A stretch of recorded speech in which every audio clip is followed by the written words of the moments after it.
Le saviez-vous, les océans représentent 70% de la planète et environ seulement 5% ont été explorés. Ce qui signifie que la grande majorité de la Terre comporte des eaux profondes, sombres, mystérieuses et qui attendent qu'une chose, être découverts. Rien qu'avec nos petites explorations, des endroits incroyables, des animaux, des objets ont été découverts. Vous l'aurez compris, le thème d'aujourd'hui est les choses plus impressionnantes que jamais qui ont été découvertes au fond de l'océan ou de la mer.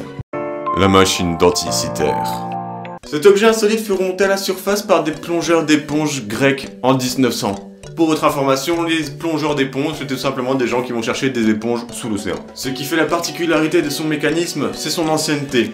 Il remonte très certainement au 2e siècle avant notre ère. Le son et l'adresse avec lesquels cette machine fut construite, ainsi que les connaissances nécessaires en mécanique et en astronomie, remettent en question nos connaissances historiques sur les sciences grecques. En effet, aucun objet du même âge et de même complexité n'existait dans ce monde et faudra attendre près d'un millénaire pour trouver un objet comparable. En 1905, le philologue allemand Albert Rehm est le premier à comprendre qu'il s'agit d'un calculateur astronomique. Il servait à calculer le mouvement des planètes ainsi que le défilement du temps et des années. Ce qui lui a valu le fabuleux titre du premier ordinateur de l'histoire. Pyramide sous-marine de Yonaguni. Des villes englouties, il y en a partout dans le monde, et vous connaissez très certainement l'histoire de l'Atlantide, donc je vais pas vous en parler. Parmi les plus bizarres, il y a celle de Yonaguni, au Japon, dont l'origine remonte il y a très certainement 14 000 ans, et dont les structures imbriquées ressemblent très fortement à des Lego. Les ruines représentent même une pyramide de 30 mètres de haut, mais vu sa formation, on ne sait pas si c'est des hommes qui ont créé ça, ou c'est juste une formation naturelle qui, comme par hasard, forme une cité engloutie.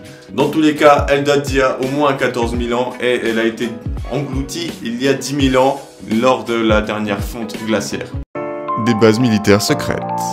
La fonte des glaces peut réserver de drôles de surprises. En 2016, elle a ainsi forcé l'émergence d'une base militaire américaine cachée sous les glaces du Groenland. Et à votre avis, que contient une base militaire installée pendant la guerre froide en prévision de l'apocalypse et des soviétiques? Des têtes balistiques nucléaires. Bien évidemment. Il y a donc un enjeu environnemental énorme. Des cimetières sous-marins. Il existe des cimetières sous-marins un peu partout dans le monde. Mais quand je dis cimetières sous-marins, je ne pense pas aux cimetières de bateaux et de sous-marins du coup. Je pense à des cimetières d'êtres humains enterrés sous l'eau. L'un d'eux s'appelle le Neptune Memorial Reef et il est situé en Floride. Il accueille 700 dépouilles situées à 15 mètres sous l'eau avec des colonnes grecques pour décorer et principalement rappeler l'Atlantide. La flotte fantôme des îles Trucs. Pour beaucoup de monde, les épaves sont les choses les plus intéressantes à trouver sous l'océan. Car ces épaves racontent l'histoire d'un autre temps, un passé, des indices de ce qui a pu se passer dans l'histoire. Les îles Trucs se trouvent dans les îles Carolines dans l'océan Pacifique, au nord de la Nouvelle-Guinée et à l'est des Philippines. Ici, les épaves d'avions et de navires japonais ont été découverts. On dit que des corps restent encore parmi les navires ainsi que les avions, et que cette flotte fantôme est visible partiellement depuis le haut de la surface de l'eau. Petite pause entre deux pour vous inviter à vous abonner et à aimer la vidéo si ça vous plaît. L'épave de la flotte impériale japonaise est un exemple incroyable d'une découverte sous-marine, qui n'est pas seulement intrigante, mais également historique.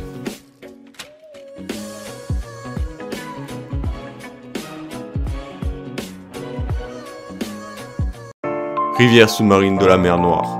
Au fond de la mer Noire, il y a un véritable écosystème avec rivières, arbres et chutes d'eau. Comment ça peut être possible? Une étendue d'eau qui traverse une autre étendue d'eau, qui traverse une autre étendue d'eau et une autre étendue d'eau et une autre étendue d'eau. Bon, il y en a que deux, hein, j'ai juste abusé. En fait, c'est possible parce que l'eau de la rivière qui est sous l'eau de la mer Noire est plus salée que l'eau de la mer Noire qui est moins salée que l'eau de la rivière. Je vais faire plus simple. En bref, la petite rivière est très salée, ce qui fait que l'eau est plus dense. Et donc en fait, c'est comme de l'eau et de l'huile. Quand vous mettez de l'eau et de l'huile, il y a un des deux qui flotte par rapport à l'autre. Bah c'est pareil avec la mer Noire. Et comme si c'était pas assez stylé comme ça, on estime que le volume de la rivière sous-marine est si important que cela fait d'elle la 6e plus grande rivière sur Terre. Ou sous terre du coup. Pavlopétrie.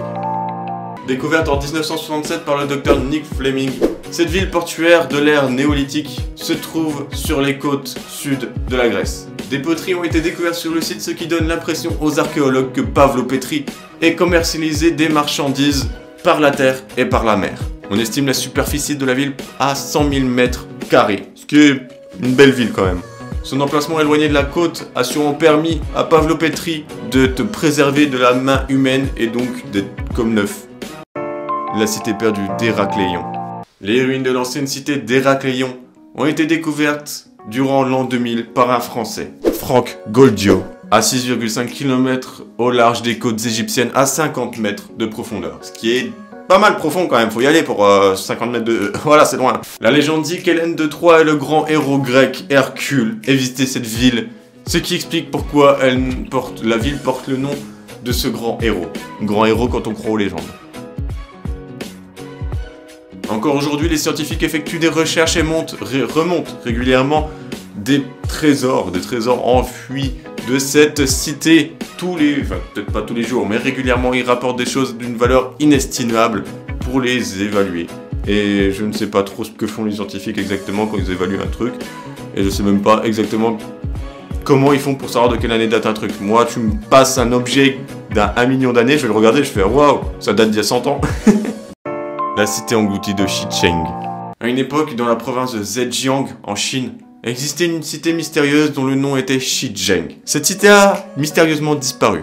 Le gouvernement a été contraint d'évacuer 290 000 personnes car à l'aval de cette ville, de cette cité, un barrage a été construit, ce qui provoqua d'énormes inondations. À présent, vous pouvez toujours la voir au fond du lac. Je sais pas exactement le nom du lac.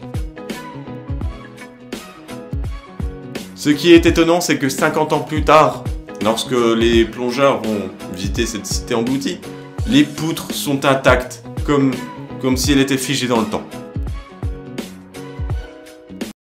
Parc de sculptures sous-marines.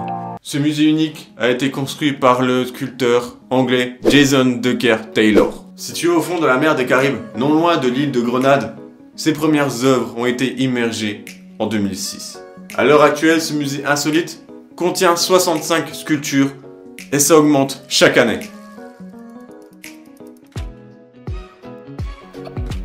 Ce projet est non seulement important en tant que patrimoine, mais il est également important et il participe de manière très importante surtout à l'écosystème sous-marin. Et bien voilà, c'est la fin de cette vidéo, j'espère que ça vous aura plu. Moi, comme toujours, ça me plaît de faire des vidéos, j'aime ça, eh oui. Sur ce, je vous invite à laisser un petit pouce bleu si vous avez aimé, à vous abonner également si vous l'avez toujours pas fait et à vous abonner à mon compte Instagram parce que ça me fait plaisir. Et oui, sur ce, je vous dis portez-vous bien et bisous sur vos petites miches bien molles.